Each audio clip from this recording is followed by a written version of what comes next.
listening to Money Talk on RTHK Radio 3. RTHK Radio 3. All right, we're back on Money Talk. I'm Andrew Work, and we are now going to take an eye to our regional competitor, Hong Kong's forever nemesis, Singapore.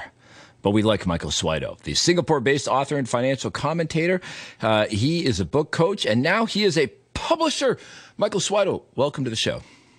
Good morning, Mr. Work. How are you today? I'm doing great. You're a publisher now. I know you've written 2 business books, one of which was very Hong Kong, all about the rise and rebirth of Ocean Park, co-authored with Tom Merriman. Great for anybody who wants to read some Hong Kong business or give as a gift for Christmas. Plug. But now you're a publisher. Letters to My Grandfather. Not my grandfather, but somebody's grandfather. What's that all about?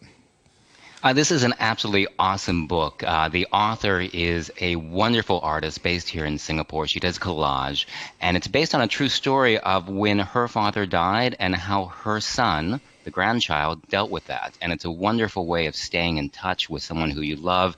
Absolutely beautiful, and it's now available online. All right. Well, Letters to My Grandfather. Your name's not on it because you're the publisher, right? Or will it be in the fine print somewhere, Switow Publishing, or? Switow Media is there as the publisher, and the author is Joanna Manekci. And like I said, look her up. It's an absolutely fabulous book, and it really provokes great conversations. Okay, we're probably going to have to put that on our Facebook page because I'm sure nobody knows how to spell Manekci. But we'll do that later because we are talking Singapore. It's the end of the year, Michael Switow. You're our main man in the Merlion State. Give us a quick hit. Like, what are the big hits for Singaporean business that we might have struggled to remember until you reminded us now? All right. So if you look at the Straits Times Index, our blue chip index, it has gained a bit of ground over the past week, but it is still in the red for the year, down about 4%. Compare that to the U.S., and that is a lot worse than U.S. markets, where investors have been receiving double-digit gains. I mean, look at the Dow up 13%, S&P 500 nearly 25%, and the NASDAQ, wow, 40%, more than 40%. And I think that's actually one of the reasons Singapore stocks are struggling, because if investors can get a double-digit gain in the U.S., why invest elsewhere? Of course, that's not true for all of Asia's markets. Singapore blue chips are also lagging behind Tokyo, Sydney, and Seoul. But hate to tell you this, they are doing better than Hong Kong. I know. Whereas the Hang Seng Index is off 16% since January. Oof, yeah, I know. It hasn't been a good year for Hong Kong, but we're looking, next year's a dragon year, and that means change, and hopefully things will pick up. What are we looking forward to in Singapore for next year? Well, I think when you look at Singapore, there are a couple things you have to bear in mind. One is stocks here, people generally want them because of their dividend payments, not necessarily their capital gains. And if we look at the past year, I mean, the dividend payments do offset some of those capital losses, but you really have to look stock by stock.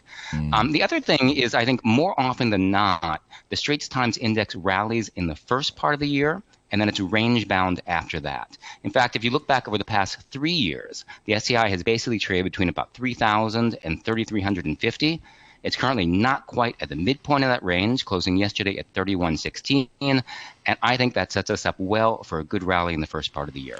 Why does it do that? Is there some kind of a pattern related to like Singaporean tax breaks that give Singaporean institutional investors a reason to put money into the stock market in the first part of the year?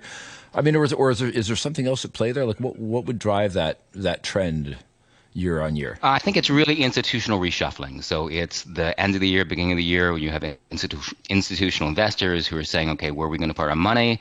And then they reinvest in stocks and pay good dividends. But as the year goes on, they cash out or they look elsewhere. Okay. And of course, Singapore is the king of REITs in Asia. What's your take on what's happening with REITs? Yeah, it's been a rough year for the real estate investment trusts, but I would say there are signs of a turnaround. Let's take some context first. The sector has been hit by high interest rates, and that's increased the cost of financing and debt payments for REITs because they generally use debt to fund their property purchases. There's been changes in demand, as you know. I mean, companies wanting smaller offices because more people are working from home. If you look at the iEdge S-REIT index, it's down about 11% from its peak earlier this year. That was back in February. But over the past 7 weeks, get this, Andrew, it's up 14% since late October. Nice. So what accounts for the change in sentiment? I think one is that changing interest rate environment we're hearing from the States and an expectation that rates have peaked. Also worth noting that REITs with office properties in the U.S. as well as data centers are leading the way. Not all is golden, though. Look over at China, and Keppel DC REIT, one of the REITs listed here, announced that one of its tenants in Guangdong is behind in the rent to the tune of more than $9 million. Whew, man, that's a bit of a hole to fill. Okay, so REITs. So we've got Singapore, king of REITs, but it also puts itself out there as a bit of a tech center. And there's one story that's maybe indicative of the 17 Live situation. Now, for those that don't know the background, maybe you can give us a bit of a backgrounder and tell us what's going on.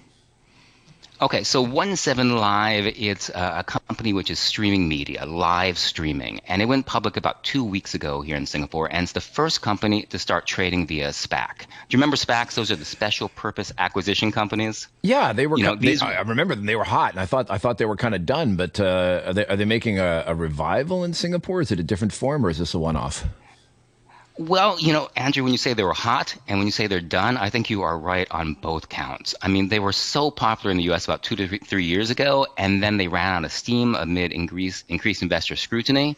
Well, we had our first de-SPAC happening just this past month, past 2 weeks here in Singapore with 17 Live. So a SPAC raised money, and then it goes looking for a company to invest it in. It's essentially a backdoor listing for that company. And the company that it found was this live streaming media company, 17 Live.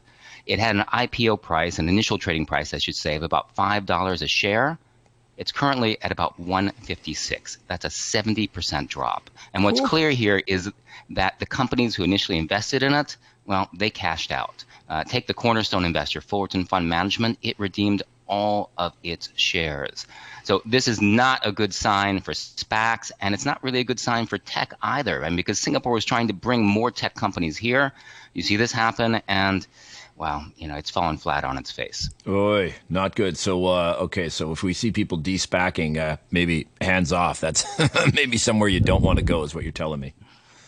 Yeah, and I mean, you got to look behind those initial glamorous numbers, if you will, because 17 Live is losing money. In fact, the losses are growing. It lost nearly $120 million US dollars in the first half of the year, about 3 times as much as a year earlier. And so I think when investors said, "Hey, look, we can cash out," that's what they did. Gotcha. So I know, changing gears a little bit holiday thinking. I know Singapore is a very multicultural place with, strong Buddhist, Taoist, a vibrant Jewish community that just celebrated Hanukkah. I'm guessing there must be some Christians running around, and they'll be celebrating Christmas. Traditional smells on Christmas morning, like the turkey in the oven, and of course, traditional Christmas smell of durian in the air. There's something going on with the durian market in Singapore in the run-up to Christmas. What is up with durian? Well, up is definitely the right word, because a durian north of here, up in Malaysia, it sold for a record price, 185,000 ringgit for one single durian. A single durian. One durian. And that's about 300,000 Hong Kong dollars, about 40,000 US for one durian. What was so special about that durian? Well, it's a Musang King durian, or Mao Shang Wang as it's often called. And these durians, I mean, people love them because it's a mix of bitter and sweet. They say when you take a bite into it, sometimes you don't even know what you're going to taste. It's a bit of a surprise. And it was a charity auction, and the price started at 2,000 ringgit. 2,000 ringgit only, ended up going for 185,000. That's a 100-fold gain. And I don't know what to tell you, Andrew, other than people love their durian. Wow. I mean, I do charity auction professionally, and I would love to have auctioned off a durian for 185,000 ringgit, 300,000 Hong Kong dollars. Is that going to be indicative of there's not like a durian shortage or anything going on? This was a bit of a one-off, yeah? Well, I mean, the Musang King durians generally sell for more, but not that much more. I don't think we're going to be seeing, 300,000 Hong Kong dollar durians all over the place, but I certainly hope the people who bought this one enjoyed it. Gotcha. Wow. Fantastic.